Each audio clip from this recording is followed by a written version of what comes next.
And since 1997, 11 years ago, over 600,000 new houses have been produced in Ireland. So in other words, about a third of our housing stock has been produced in the last year. Now, over half of those new houses are in new housing estates dotted around the country, mostly in urban areas. Many of these estates were poorly planned at the time. When they were built and put in place, the necessary infrastructure such as playgrounds, schools, weren't put alongside them. Many estates I know of don't have any footpaths outside them. Now, why this was allowed to happen is one thing, but I think that we can recognise that at last there do seem to be improvements in this area in relation to the new planning regulations surrounding new estates, and also the new building regulations that have been recently published. There is some hope that from now on new estates will be properly planned, they will be environmentally sensitive and also more energy efficient. I want to focus on two other areas this afternoon. The first is in relation to the management of houses in housing estates, and the second is the affordability of housing in general. In relation to the management of estates, outside Dublin there is a major problem. We don't have a parks department in many of our counties. In my own county of Meath, there's no parks department. As a result, when it comes to the management of houses in housing estate, there's no rules or regulations. It's not clear whether it's up to the council or the residents to take care of the common areas. Now, recent advice notices from the departments call for a faster process of the whole taking in charge of estates. But for many councils, they've got a lot of housing estates that are unfinished. The developer has walked away. There's much work still needed to be done, and the bonds in place aren't sufficient to cover the cost of those work.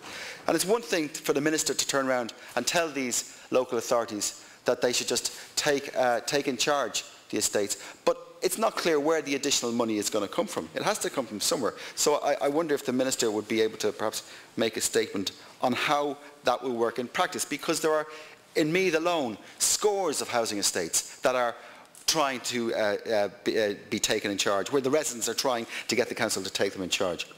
Now, I know some estates have their own management companies, and we've been told that legislation is coming along shortly on how to deal with the issue of management companies. That's badly needed, and it won't be before time. And there's also issues in relation to the affordability of housing, which I want to move on to. It should have been an option for many people over the last number of years, but unfortunately it hasn't been, and the government's track record on this is abysmal, to say the least. Part 5 of the Planning and Development Act of 2000 was meant to lead to 20% of all new housing developments being made available for social and affordable housing. The percentage affordable versus social changes depending on the area. In East Meath, for example, 17% of the 20 is meant to be affordable and 3% social, but that varies throughout the country. But it should have generated about 30,000 homes by 2006. But guess what? Only 3,000 materialised. And there's quite a straightforward reason for why that happened. And it's because the government changed the law to allow developers to give money in lieu of houses to the local authorities. The local authorities were meant to use this money to purchase houses or to build houses, but that's something that didn't happen. The money disappeared, whether it was on day-to-day expenditure or on the scheme or other schemes that were flavour of the month. I don't know, and I won't speculate. But what's clear is that in the vast majority of the cases, that money was not used to increase the local housing stock. So the analysis that we've done suggests that we should have seen about 6,000 homes produced every year since the introduction of the Planning and Development Act, but that hasn't happened. So I do think we need to tighten up there.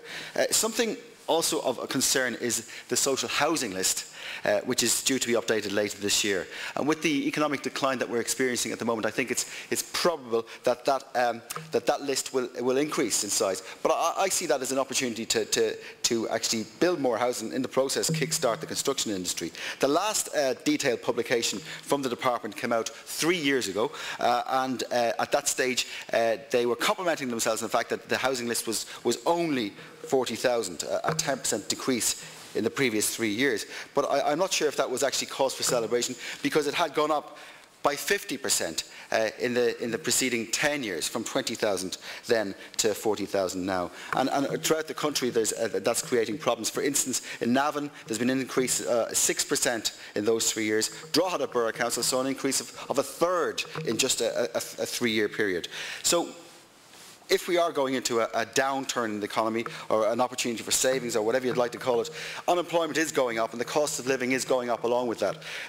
So I think it's clear that homes are going to be harder to pay for. People on large mortgages will see an increase in their costs, but so too will people who rent their homes. And one area that needs reform in that area, in that respect, is in relation to rent allowance.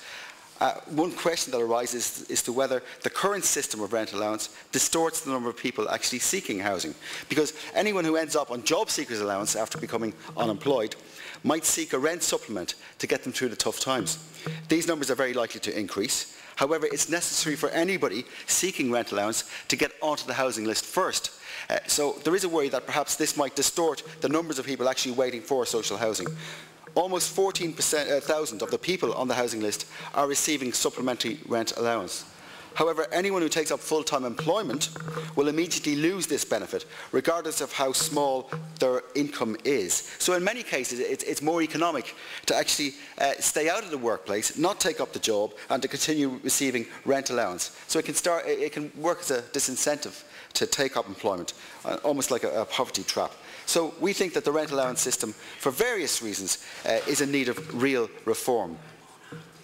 And among all the changes to the way we support people in their homes in Ireland, one of the most important would be the changes outlined in the Social Housing Miscellaneous Provisions Bill of 2006. This bill will enable those who have benefited from social housing for a long period of time the option of buying their home from their local council. It's an important step in the development of Ireland's housing policy, and the sooner this step is taken, the better. However, this social housing bill has been delayed now for 2 years. It was promised in 2006.